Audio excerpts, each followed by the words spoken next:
Bismillahirrahmanirrahim. Assalamualaikum warahmatullahi wabarakatuh. Alhamdulillahirabbil alamin.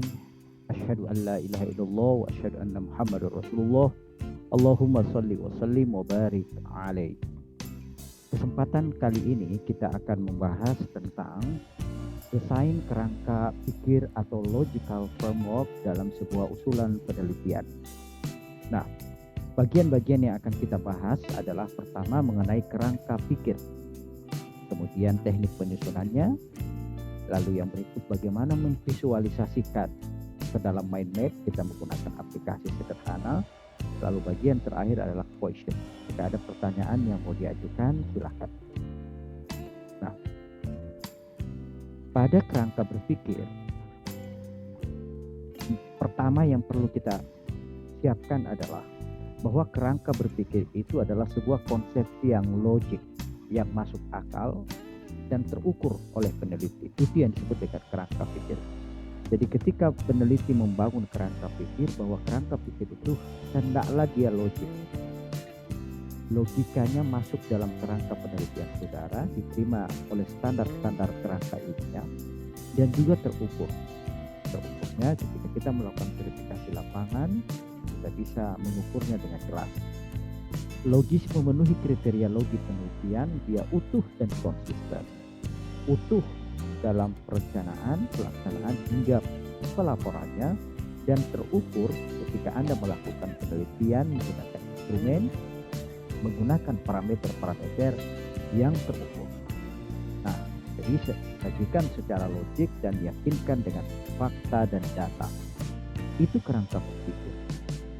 Nah, mengapa kerangka berpikir ini penting bagi sebuah usulan penelitian? Sebab kerangka berpikir itu adalah memberikan penjelasan sementara terhadap objek atau masalah yang sedang kita teliti. Kita mengemukakan sebuah gagasan, sebuah penjelasan sementara dan akan dibuktikan saat di lapangan. Yang kedua adalah fondasi atau kerangka proses keseluruhan terhadap rencana penelitian. Itu manfaatnya sangat luar biasa. Kerangka berpikir memberikan penjelasan sementara dan dia adalah sebuah fondasi awal untuk kita memulai sebuah penelitian. Nah, alur penyusunan kerangka pikir secara sederhananya kita bisa identifikasi. Pertama, kita segera mengidentifikasi variabel penelitian saudara. Jika Anda sudah ada judul penelitian, maka dari rumusan judul segera rumuskan, segera identifikasi mana variabel utama dalam judul penelitian itu. Sebab dari situ kita akan bergerak pada bagian yang kedua adalah merumuskan masalah penelitian. Masalah penelitian, kemudian kita merumuskan konstruk atau turunannya menjadi definisi konseptual dan definisi operasional. Jadi sebuah definisi operasional adalah dijabarkan dari definisi konseptual. Definisi konseptual lahir dari konstruk penelitian yang dirumuskan oleh peneliti. Konstruk penelitian itu diperoleh dari bacaan-bacaan kajian teoritik dan kajian penelitian yang relevan yang berkaitan dengan penelitian saudara. Dan yang berikutnya adalah kita melakukan pemilihan metode terhadap usulan penelitian saudara. Dan yang tentunya kita menyajikan hasil tersebut dan kemudian mempublikasikannya. Ini secara sederhana bagaimana kita menyusun kerangka pikir kita. Jadi menuju kepada kerangka pikir ada upaya, ada kegiatan, ada tahapan yang secara menyeluruh itu mempunyai keterkaitan yang kuat. Nah, misalnya ya, ketika kita menyusun kerangka pikir kita, maka permasalahan penelitian dari judul penelitian yang kita sudah jabarkan, kita merumuskan rumusan masalah atau fokus masalah yang akan kita teliti. Kemudian kita akan turunkan menjadi bagian teoritis. Masalah itu yang kita sudah rumuskan, ada variabel yang kita sudah identifikasi, kita bergerak kepada bagian kajian teoritiknya. Kemudian yang berikut kita bergerak kepada metodologinya, metodenya.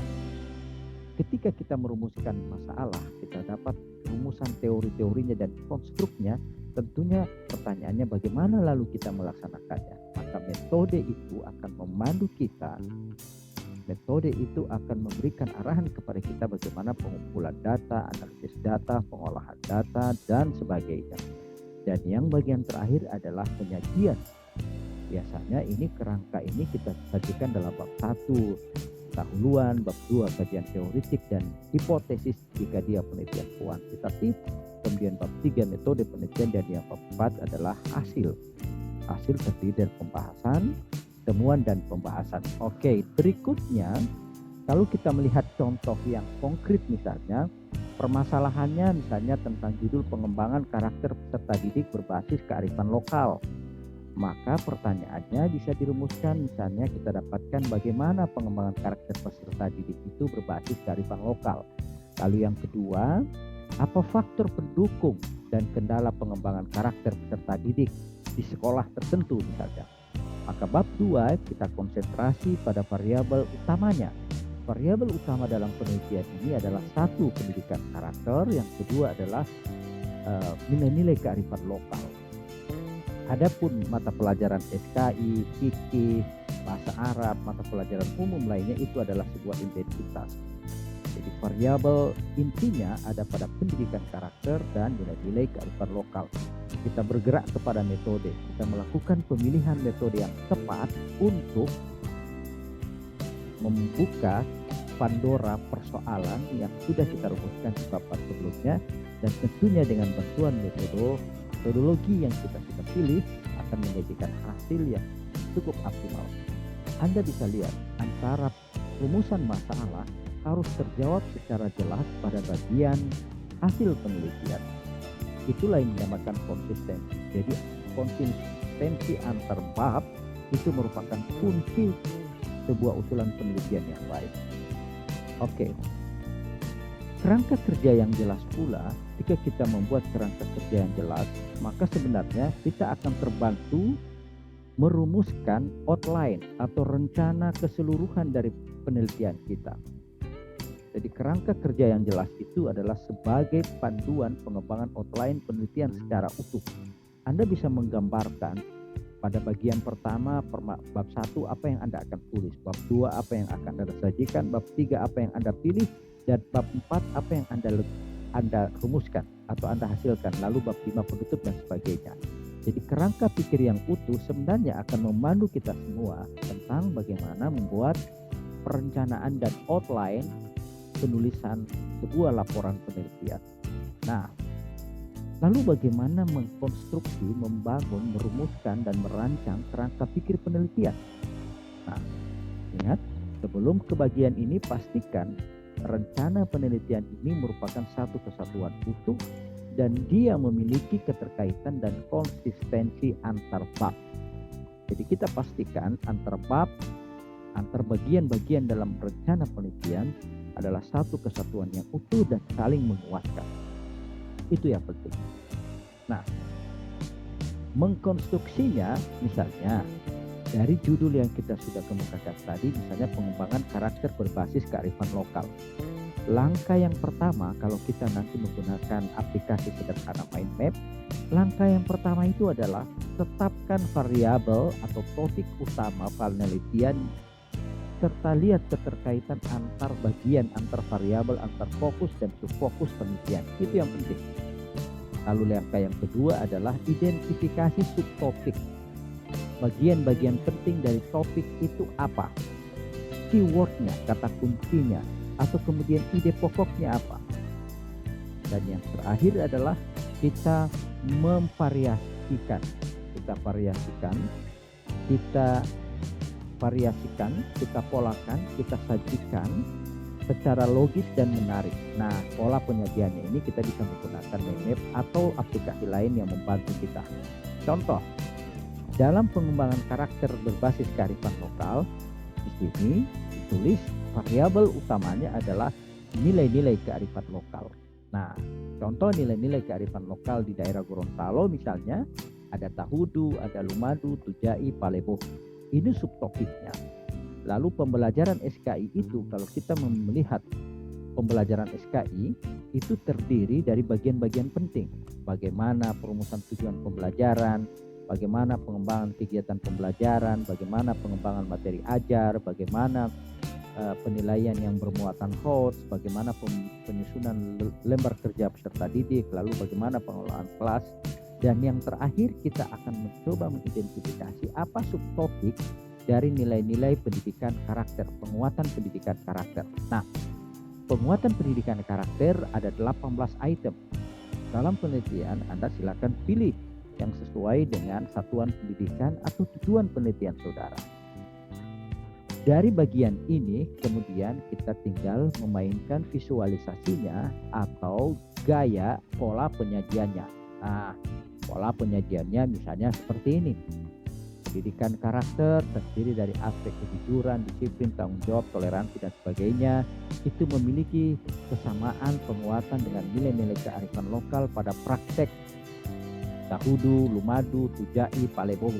Ini bagian-bagian dari subtopik nilai-nilai kearifan lokal. Nah, bagaimana mengintegrasikan